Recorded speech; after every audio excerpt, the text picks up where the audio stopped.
Hello everyone and welcome to this making of. In this video we're gonna be drawing a cat from space from parts unknown. So as usually I'm starting off with a rough sketch where I'm basically blocking in just the rough shapes of the drawing and what I wanna do and where I want to go. And I'm using the pen tool in Photoshop with red color because I'm gonna be coming in with blue afterwards right now and refining the sketch, and at this point I'm just refining the lines and making them look like I want them to, and I'm iterating because that's one of the most important things. Chances are the sketch isn't perfect from the get-go, and well, with me that's the thing. It's not perfect from the start, and I want to just go in and change things because it's a lot easier to change them in this state than just go and change them when inking or when coloring. So make as many iterations and be sure you're happy with the sketch before starting the coloring phase or the inking phase, or just going on with the sketch is the backbone of any piece. Okay, so now I'm moving into Illustrator for the inking, and I'm using a 15 point brush with a size set to pressure, from going from 1 point to 15 points. And what this allows me to do is use the same tool, the same brush, for all the lines in the work, even for the very thin ones and for the thick ones. Also using a brush with this big of a line wave variation, you can get uh, a single line to go from super thin to thick, which is always an added value for me, from my point of view.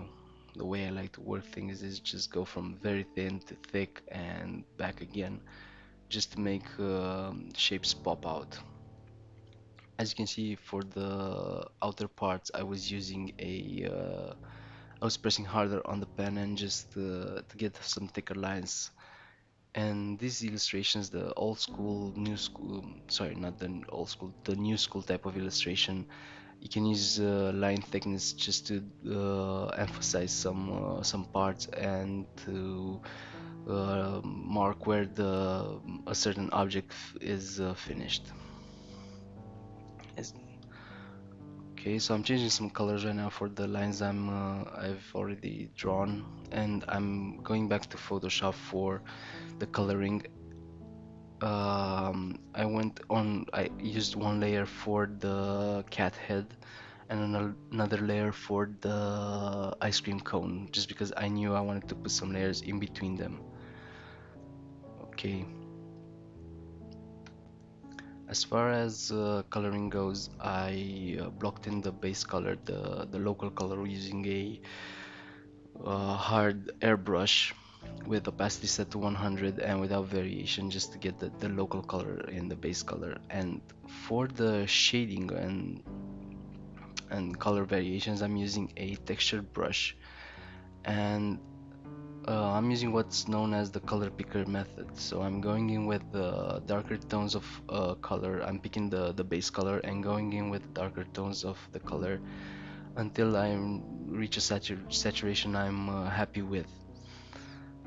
I'll probably be doing some tutorials on different shading techniques in the near future, probably just after this one. And for this I'm using a texture brush because I knew I wanted to give the piece some texture, make it look more like a painting instead of illustration. Also, the thing is that since it's a living thing, it's even though it's not realistic or something, it's a living thing. It wouldn't make sense for the entire skin to have a smooth texture, because smooth textures, the ones you get to using an airbrush, would look better on plastic or rubber objects. Just um, and the skin is not perfect, it's not inflated like a balloon, let's say, and it will different grooves in the skin and different high points like pimples or something would catch the light differently, and that's what I was going for. Of course, I'm not keeping to realism, and I'm adding some highlights like that wouldn't necessarily be there, and some shadows that are a bit too hard for realism.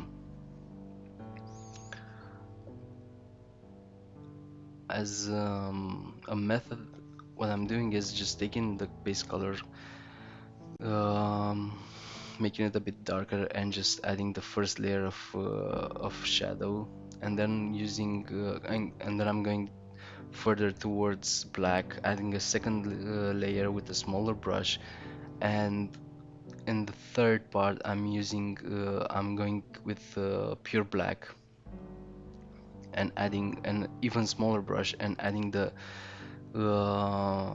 black beside the outline, just to have a smooth transition from the pure black line work and the shadow. And I'm using, as I said, a texture brush, and it's set with the toggle on opacity, and the base opacity is around 20-30%. It takes a lot more time and a lot more passes just to get the saturation, but it's also more forgiving, and you can get a better texture using this method. Okay.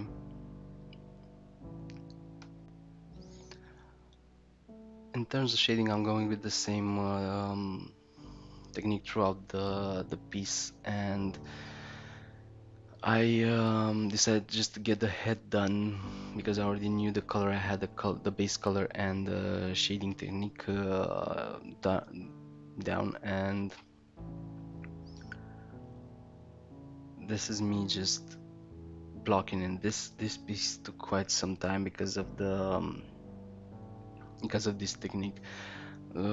Shading with an airbrush is a lot easier and faster, but again, it would give the piece a rubbery feeling. And also the airbrush is a bit more exact from my point of view. You can shade better with it, but again, it looks differently. And now I'm adding some highlights using well, first I'm using a larger brush, and I'm using a more yellowish green, and then I'm coming with a smaller brush over the yellowish highlights, with using white, just to make that part just pop out more. And I'm adding some rim lighting. It's not like I'm working a realistic piece. For the inside of the ears, I decided to go with another color, which is still a green but a more yellowish mustard green. And just because the skin inside the ear is different than the skin on the outside, on the head. And again, I'm using the same technique with darkening the color and just making some shadows, and then I'm lightening it and doing some highlights.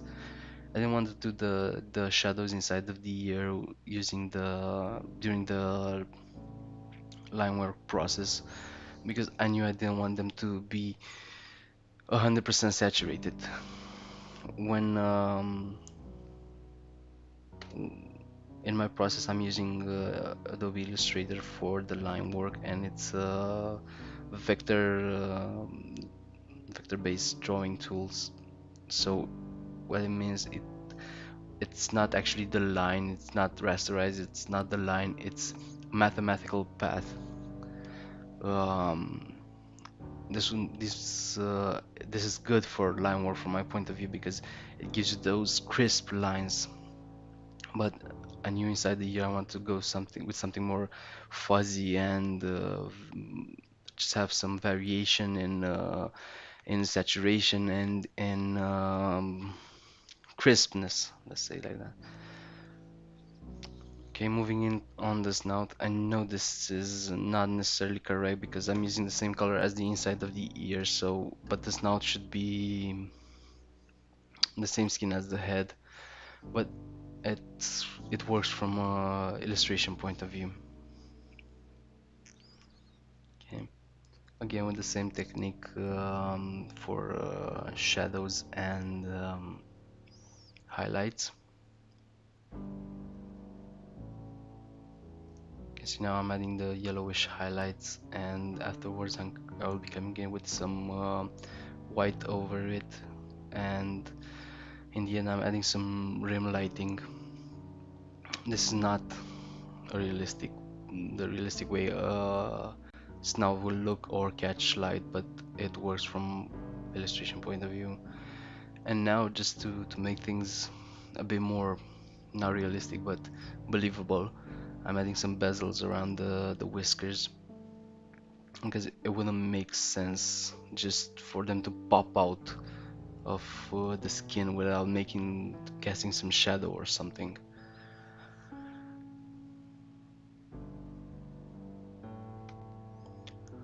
For the nose, I decided to go with the purple, because I wanted to keep the feel of high contrast. So I knew this piece was supposed to be, well, I wanted it to be very bold colored and high contrasting. So I chose a color for that exact purpose. For the eye, I wanted to go with a amber color, and I didn't want it to be evil looking or something, so I just went with a more calm orange slash ochre, and I'm adding the rim lighting right now. For the drool, the spittle, I already knew I wanted to have like a white border and something very toffee colored inside, but I'm not adding any texture to it after the base color. It's just the base color, and I thought it would look cool just to have some 3D textured pieces, parts of the piece, and just some 2D block color pieces. The same thing I'm doing with the chain of the pendant right now. It's gonna be just black without any texture, although it would probably make sense to have some metal texture and some highlights or something. But for the pendant itself, I decided to have it textured, so I'm using a gray and adding over it the metallic texture using the same textured brush and the same technique with going with the darker tone, progressively darker tone, and then adding some white highlights. I didn't want to work that much on this particular part because I already knew I would be coming in with an additional layer, a mask layer, just to add some lighting, because the inside part, as I thought of it, would be something that would radiate light. So I would be coming with another layer set on overlay or multiply, and just make it look shiny. For the inside, I'm trying to create some depth using a darker tone on the outside of each shape, and with a lighter tone and some white on the inside. as I said, I'm testing out different overlay, different mask effects, and I'm settling on overlay, and just I'm adding in some details, white details like electricity or something inside the blue parts. Okay. And we're moving into the cone. For the cone, I'm using a base color of yellowish corn something, and then I'm using the soft airbrush just to make the indents pop out. First, I'm using a darker tone with a bigger airbrush, then an even darker tone with smaller airbrush to go over the line work. Okay, the ice cream itself, I wasn't quite happy with it because of the color and everything. So I tried to do some things with the texture, and I knew I didn't want this toffee pink to stick. So I'm using a darker tone just to go on the inside of the eyes and the nose, and a lighter tone for the highlights. This is a skull, so again, it's not realistic. It's not supposed to be perfectly realistic, but it's good to just keep the shadows where they should be and just the highlights in their own place. So like for highlights, I'm highlighting the cheekbones and the top of the nose, the bridge of the nose, and the brows, where the brows would come. And as for shadows, it would be inside the eyes and all the grooves and beside the jawline, below the jawline, sorry. And for maximum saturation, I'm using the color I already picked in the line work, and now I'm adding some highlights and some drop shadows over the head of the cat, where the the ice cream would be dripping. Just now I'm adding some highlights on where the ice cream meets the cone, just to make it because it used to look quite disconnected, so I wanted to paste them together. And now the background, which is pretty simple, just an oval, and I'm using a large texture brush just to make a gradient. That would be everything. Thank you for watching, and remember to subscribe and like.